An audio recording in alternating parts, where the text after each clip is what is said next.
말씀입니다. 하느님 감사합니다.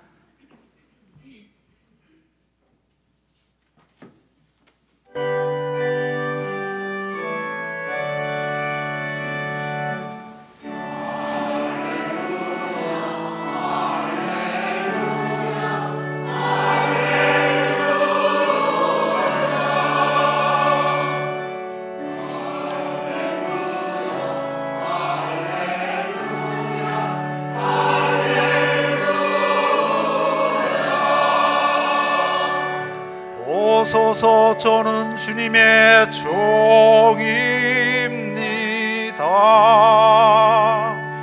말씀하신 대로 저에게 이루어지기를 바랍니다.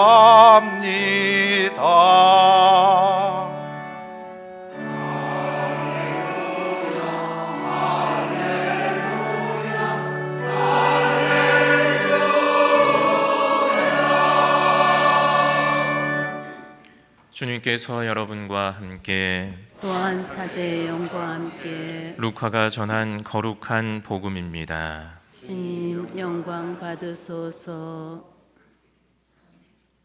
그때 하느님께서는 가브리엘 천사를 갈릴레아 지방 나자렛이라는 고을로 보내시어 다윗 집안의 요셉이라는 사람과 약혼한 처녀를 찾아가게 하셨다. 그 처녀의 이름은 마리아였다. 천사가 마리아의 집으로 들어가 말하였다. 은총이 가득한 이여 기뻐하여라. 주님께서 너와 함께 계시다. 이 말에 마리아는 몹시 놀랐다. 그리고 그 이 인사말이 무슨 뜻인가 하고 곰곰이 생각하였다. 천사가 다시 마리아에게 말하였다. 두려워하지 마라, 마리아야. 너는 하느님의 총애를 받았다.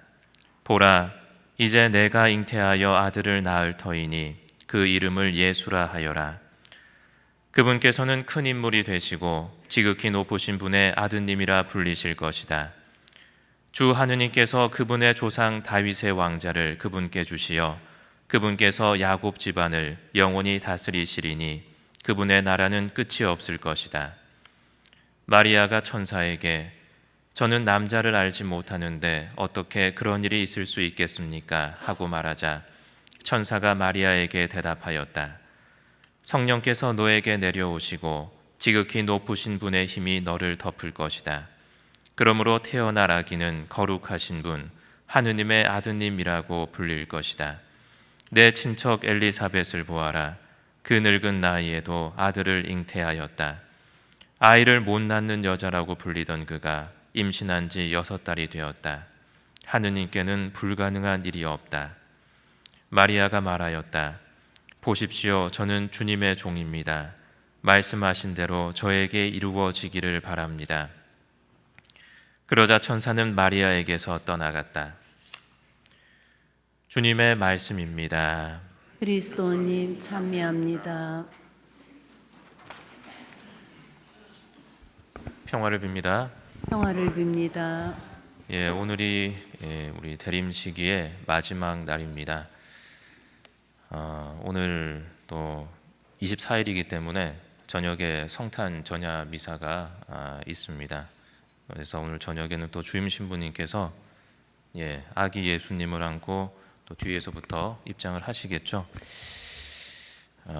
어떤 분에게는 한 해의 연례 행사처럼 지나가는 그런 일일 수가 있고 또 어떤 분에게는 매년 돌아오는 성탄이지만 오늘이 학수고대하는 그러한 날일 수 있습니다. 이스라엘 민족은 자신에게 오실 메시아를 오랜 시간 동안 기다리게 되는 것이죠. 오늘 독서에서도 그러한 이제 기다림이 나오고 그래서 오늘이 바로 그날입니다. 바로 그 메시아가 오시는 그날. 하지만 그렇게 메시아를 오래 기다렸지만 그들에게 예수님은 메시아가 아니었다는 것이죠. 그들이 기대하는 그러한 모습이 아니었기 때문에 그들은 예수님을 받아들이지 못합니다. 탈출기에도 보면 어떻습니까? 그들은 하느님을 어떤 모습으로 만들었습니까? 금송아지의 모습으로 만들고 또 그 앞에 경배 드리는 그러한 일이 있었습니다. 그리고 유다인들은 그러한 똑같은 실수를 범했던 것이죠. 자신들이 원하는 그러한 모습으로 하느님을 만들고 그에 맞추어서 메시아를 기다렸다는 것입니다. 그래서 그들은 메시아를 알아보지 못했던 것이죠. 의심도 하고 시험도 하고 많은 어떤 시도를 했지만 예수님은 그들에게 그들이 원하는 대답을 해주시지 않았습니다. 그래서 우리는 우상 숭배를 금지하는 것이죠. 우상은 거짓된 진리이고 우리에게 오시는 예수님을 알아보지 못하게 합니다. 그리고 그것은 우리가 가진 편견에서 시작되는 것이죠.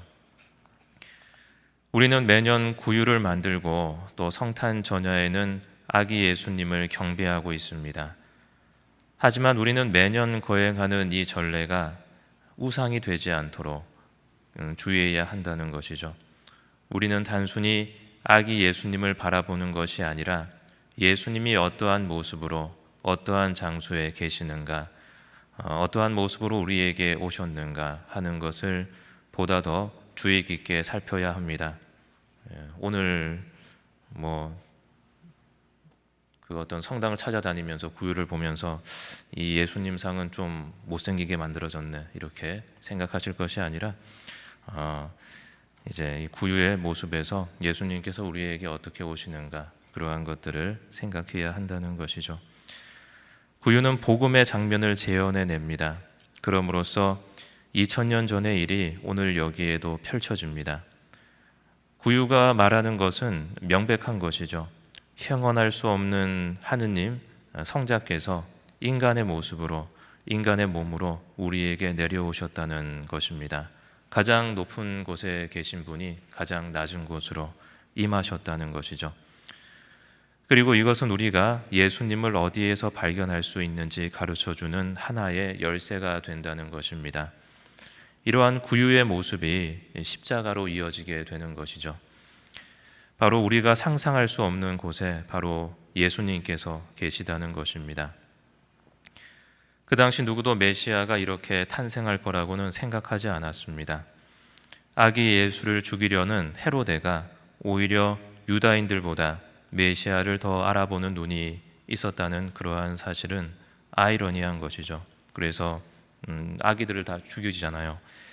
그리고 마귀들이 어떻습니까? 사람들은 알아보지 못하는 메시아를 마귀들이 먼저 알아본다는 것입니다. 그리고 오로지 순진한 소녀 마리아만이 오늘 복음에 나오는 것처럼 편견 없는 마음으로 천사의 말을 받아들이게 되는 것이죠. 우리 신앙인들은 예수님의 재림을 기다리고 예수님이 항상 함께하기를 기도합니다. 하지만 천사의 말이 우리의 귓가에 울리고 초라한 구유 위에 누워있는 아기 예수를 보면 이것은 내가 기다리는 메시아가 아니다라고 유다인들처럼 예수님을 거부하는 그러한 마음이 생기는 것인지도 모릅니다. 왜냐하면 우리의 마음에는 우리 자신의 하느님이 우상처럼 자리 잡고 있기 때문입니다.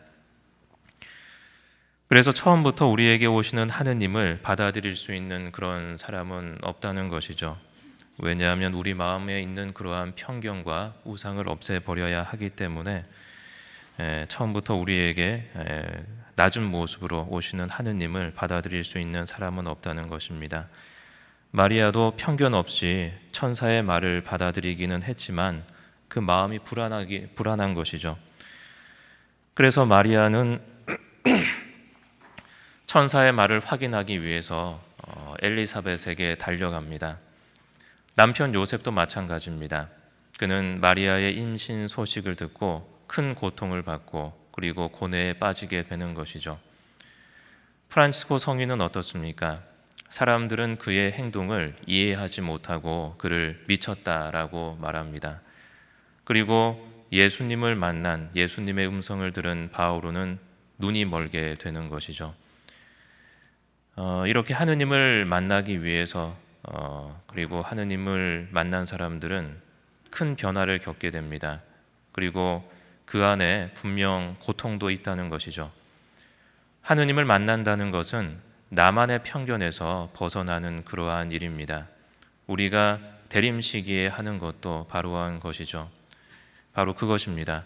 아기 예수님을 만나기 위해서, 또 하느님을 만나기 위해서 내가 가지고 있는 편견을 벗어버리는 것, 그리고 마리아처럼 하느님의 말씀을 받아들이는 것, 그리고 그것이 고통을 수반할 수 있다는 것도 우리는 알아야 한다는 것이죠. 어떤 것 하나 쉬운 것이 없습니다. 하지만 참 하느님을 만난다는 것은 신앙인에게 있어서 우리가 태어난 이유가 되는 것이죠.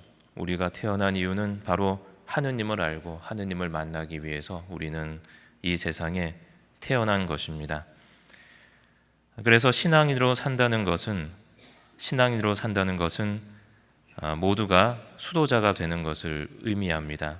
수도자라고 이름 붙여진 사람만이 수도자가 아니라 인생의 여정 중에서 하느님을 찾는 모두가 구도자고 수도자라고 할 수 있습니다.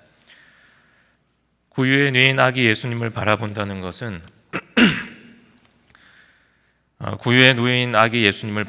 것은 천사가 마리아에게 수태를 고지하는 것과 같은 것이죠. 믿을 수 없는 그러한 광경이 우리 눈앞에 펼쳐진다는 것, 우리의 이성을 범위를 넘어서는 일들이 우리에게 일어난다는 것, 믿지 못할 일이 우리에게 펼쳐진다는 것입니다. 그리고 구유에 누인 아기 예수님을 경배한다는 것은 보십시오, 저는 주님의 종입니다. 말씀하신 대로 저에게 이루어지기를 빕니다. 라고 대답하는 것과 같다고 생각합니다. 나에게 찾아오시는 예수님의 모습을 확인하고 그것을 편견 없이 받아들일 수 있는 것, 그것이 구유 경배의 진정한 의미가 아닌가. 프란치스코 성인이 보고 싶었던 그러한 광경은 바로 이 하느님께서 지극히 낮은 곳으로 내려오시는 그 초라하고 불편한 그 모습을 보고 싶어 하셨다는 것이죠. 가장 중요한 것은 낮은 곳으로 내려오시는, 낮으면 낮을수록 하느님께서 우리에게 오시는 모습이 낮으면 낮을수록 바로 하느님께서 우리를 더 많이 사랑하신다라는 것을 우리가 알아야 한다는 것입니다. 그래서 구유를 보고 우리는 하느님의 사랑을 알 수가 있다는 것이죠. 대림의 마지막 날에 어떻게 예수님께서 우리에게 오시는가 성찰하고 가장 낮은 곳에 머무시기를 원하시는 예수님을 우리는 어떻게 경배할 수 있는가, 그리고 또 그 앞에 경배할 수 있는 그러한 신앙인이 되기를 소망해 봅니다.